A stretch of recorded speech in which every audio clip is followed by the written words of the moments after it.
Unywa pombe ukimaliza uende Nishi hata stakio pombe nisikula. Wenye wanatetea huyo msichana small girl, sijui nini. You should see this whole clip. The man anamwambia mimi sijastedi. Yani anatembea Shieke nya Nairobi. Hana hata panty. Mimi si nimekuwa nikisema most of you wanga amuvai panty. Si mumeona mwenzenu? Kwenye mitandao ya kijamii sasa hivi kuna story ambayo ina trend sana au video ambayo ina trend sana. Na hii video inamwonyesha mwanadada mmoja akiwa kwenye klabu akiwa na jamaa ambaye anaitwa James Opande. Kwa wale ambao hamjui, James Opande ni medical practitioner ambaye ako based in USA but ni Mkenya hapa. Kwenye hiyo video amekuwa anaonyesha akiwa anamvua nguo ya msichana, like anamuinua nguo kidogo hivyo, na expose uchi wa msichana kwa njia fulani hivi ambayo iko explicit sana. Na of course kwenye mitandao ya kijamii watu wengi wameweza kuja na yani kila mtu ana lake. Kuna hisia mseto. Na wale wanasema James Opande amefanya kitendo kibaya zaidi, yani kinyume na haki za kibinadamu, na anafaa kuchukuliwa hatua ya kisheria. Lakini watu wengi pia wameweza kusema kuwa watu hao wawili, maybe wao wawili wote walikuwa wameelewa, wajui chenye walikuwa wanafanya. Huku wengine pia wakisema kuwa mwanadada huyo, kulingana na situation ambayo wamekuwa wakisema kuwa kuna video ya pili ambayo imeweza kuvuja, inamuonyesha mdada huyo akiwa anachangamkia, like ako sawa na kurekodiwa, ana issue nayo kabisa. Na watu wamekuwa wakisema basi kama msichana mwenyewe hajalalamika, nyinyi ni kina nani mlalamike kuwa mnasema mnamtetea huyu msichana, na msichana mwenyewe alikuwa sawa kurekodiwa, hapo ana issue nayo. Hebu tizama baadhi ya video hapa watu wakireact na uniambie unafikiria nini. yani unajua hawa naume this akia Mungu hawa naume una imagine hiyo sura, alafu miaka huyo mtu, alafu akitamka ati mimi sijastedi yo mimi nakwambia. Anyway, mtu ashindangwi na mtu wake sana. Nilikuwa nikakusema nini, bibi yake sahi mali huko labda ako kwa drip, nikakumbuka mtu anajuanga mtu wake, labda anashindwa anaangalia anasema hii nyang'ao, si nilisema tu siku moja tu itajiaibisha tu. Sasa siku 40 za mwizi zimefika.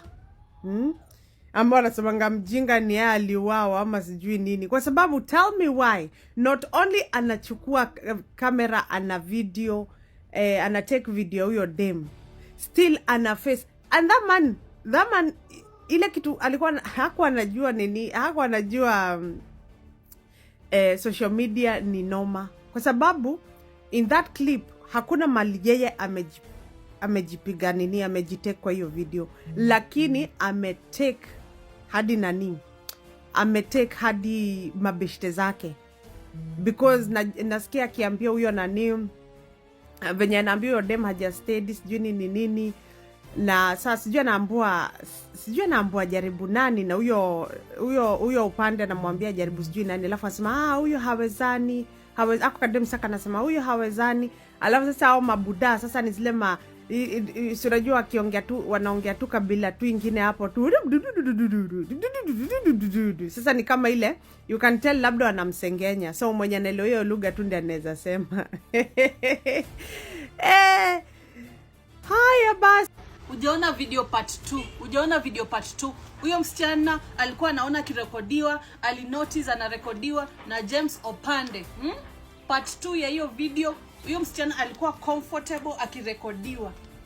Nyinyi watu, remember this girl once she was intoxicated, alikuwa amelewa, alikuwa maji. Na mtu ambaye amelewa na mtoto mdogo akili yao iko hivi. Wote ni watoto. Huyu msichana hata kama alirekodiwa, nini ilifanya huyu jamaa I feel the urge and the need ya kuexpose hiyo video? Ilikuwa tumlipe nini? This is an issue of morality, this is an issue of accountability. That man should be accountable because this is our intimate moments. This lady can be someone's mother, she is someone's daughter, she has relative. James Opande had no rights whatsoever kuexpose uchi wa huyu msichana. Hii ni tabia mbaya. Na ni tabia mbaya kwa wasichana, ni tabia mbaya kwa wanaume. Girls, why don't you respect yourself? This is a very beautiful woman mwenye amelewa anatembea Kenya Nairobi, hana hata panti. Mimi si nimekuwa nikisema most of you wanga amevai panti. Si mumeona mwenzenu? Ni vile nimekata hiyo video juu sitaki muone mpaka kwa sababu huyu msichana amefunguanishwa, shepoto imeonekana, amefunguanishwa mpaka huku nyuma mbele ya watu. This is ridiculous, this is out of order. Msichana ako na makosa, mwanaume ako na makosa. Girls, why don't you respect yourself? Can you stop being cheap? Kwa sababu ukichibeba wewe ni cheap, wanaume watakuchukua ukikuwa cheap. This means hata msichana anajua huyu jamaa ako na bibi. Juu anamwambia unajua bibi yangu atakupata hapa.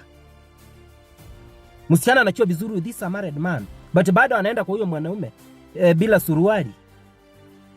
Girls, can you people respect yourself?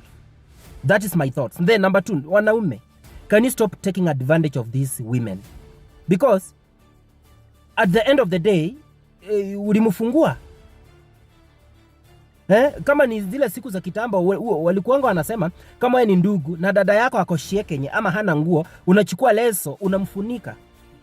But our man mwenye ako na kichwa, ako na akili, anamfungua mbele ya watu kwa nini? This is a very rotten generation. It is out of order, it is not fine. Let us try to rectify. So wale mmeshinda mkinitaka sema kitu Muhati, sema kitu kwa sababu ya hiyo video. That is what I have to say. Mwanamke ako na makosa, mwanaume ako na makosa. Wanawake wacheni kutembea Kenya Nairobi. Wanaume na nyinyi stop taking advantage of these weak women. Are we together? They were all having fun. Ni watu wakubwa. Good. Stop being so emotional. The guy is not going to prison. This video was taken in a public space, not a private one. The woman was dressed in a way that was alarming and nearly naked. Furthermore, the video was filmed in a club where everyone is presumed to be intoxicated. These are 2 adults, and neither of them is complaining. Who are you? In recording laws, filming in a public space is illegal, even if the subjects are behaving in ways they might later regret. The guy is morally wrong, but he's not going to any cell. Inaweza kuwa ni time yake ya kuchange, but watu wanasema liars. You don't have to. I don't think ni lazima kuwe specifically that's how she earns her money. Inaweza kuwa ni just a young girl student that amesikiza ujinga huyo mtu, akasikizana yeye kuna ile kitu anataka na yeye upande alikuwa amekuja kukula, ni samaboni. Unajua huku kwetu tunakulwa na baridi. Sasa yeye alikuwa ameenda kulwa na joto na kule tudogodogo. Nadhani umeweza kusikia baadhi ya maoni ya watu hapa hivi, na hivyo ndo maneno yuko bado inachacha. Yani the issue is so controversial in that hatujui kweli ni gani, uongo ni upi. Watu hawajua wamsupport nani, umwache nani. Anyway, yapi maoni yako kuhusu hili swali? Hebu dondosha comment yako hapo kwenye comment section. Pia usisahau kulike na kusubscribe. Hii ni Lexa Media. Bye bye.